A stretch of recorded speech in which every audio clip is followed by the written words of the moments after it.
Hey everybody, and welcome to Poppy Cooks. Today we're going to do something a little bit kind of fun, a little time consuming, not going to lie, but really easy, really delicious. We're going to make some chicken gyoza. We're going Asian style today. Isn't that exciting?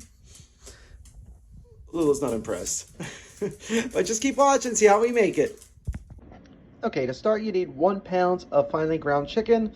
I actually had two breasts that I put in the food processor, but regular ground chicken would work just as well. All right, so to this, you're going to add 1 cup of finely shredded cabbage. All right, there you go. All right, then we're going to add.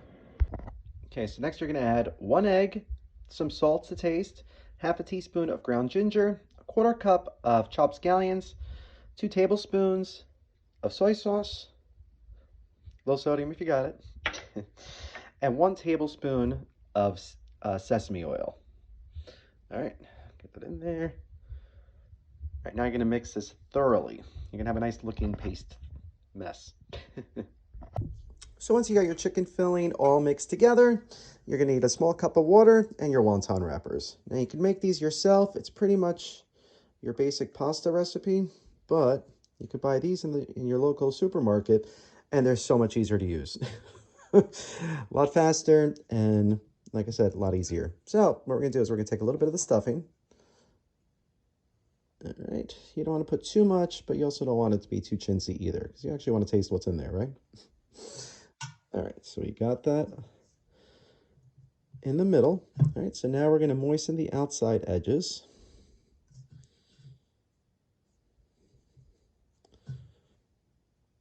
Okay, then you're going to fold it over and you're going to pinch the edges shut. So now what you really want to do is you want to try to get all the air pockets out of it while you're doing this.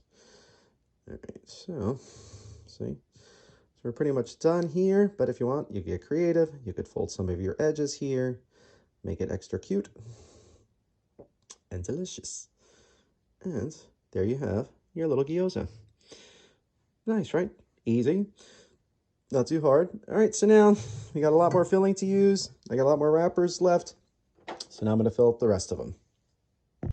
Okay, so after about, I don't know, 4 hours, no, it only took like 15 minutes. They're all done. So you can see it makes a lot.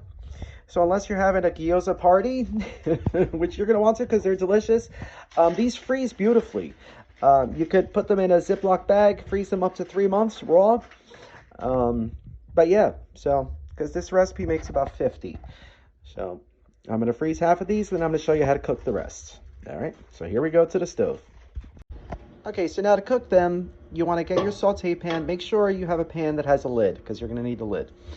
You're going to arrange your gyoza on top of the oil. All right, and you're going to lightly pan fry these just till they have a nice little bit of a golden color on both sides. All right, so just a couple minutes. All right, so we're going to do the rest, and I'll show you what they're going to look like. Okay, so once they have a nice little sear on both sides, those didn't sear too well, but they're crispy. All right, you're going to lower the heat, and then you're going to add some water. Carefully. Don't get burned. All right. So you're going to add just enough to come up to the sides, so now you can turn the heat back up again, and then you're going to cover them. So now what this is going to do is that now we're going to cook the filling, because we kind of cooked the outside of it, but now we need to make sure that chicken's cooked, because nobody wants raw chicken. All right, so now the lid is fully steamed up, but you can see what's going to happen. They're going to boil, and they're going to be delicious. So now once the water's boiling, we can remove the lid. All right. Yep. Camera got fogged. All right, there we go. We can remove the lid. You can actually already see the filling is getting lighter, so that means the chicken's getting cooked. We're going to give these a couple turns, and once the water's gone, they're done. And then we're going to give it a little pan fry. So, super easy. So as you can see, the water's just about gone.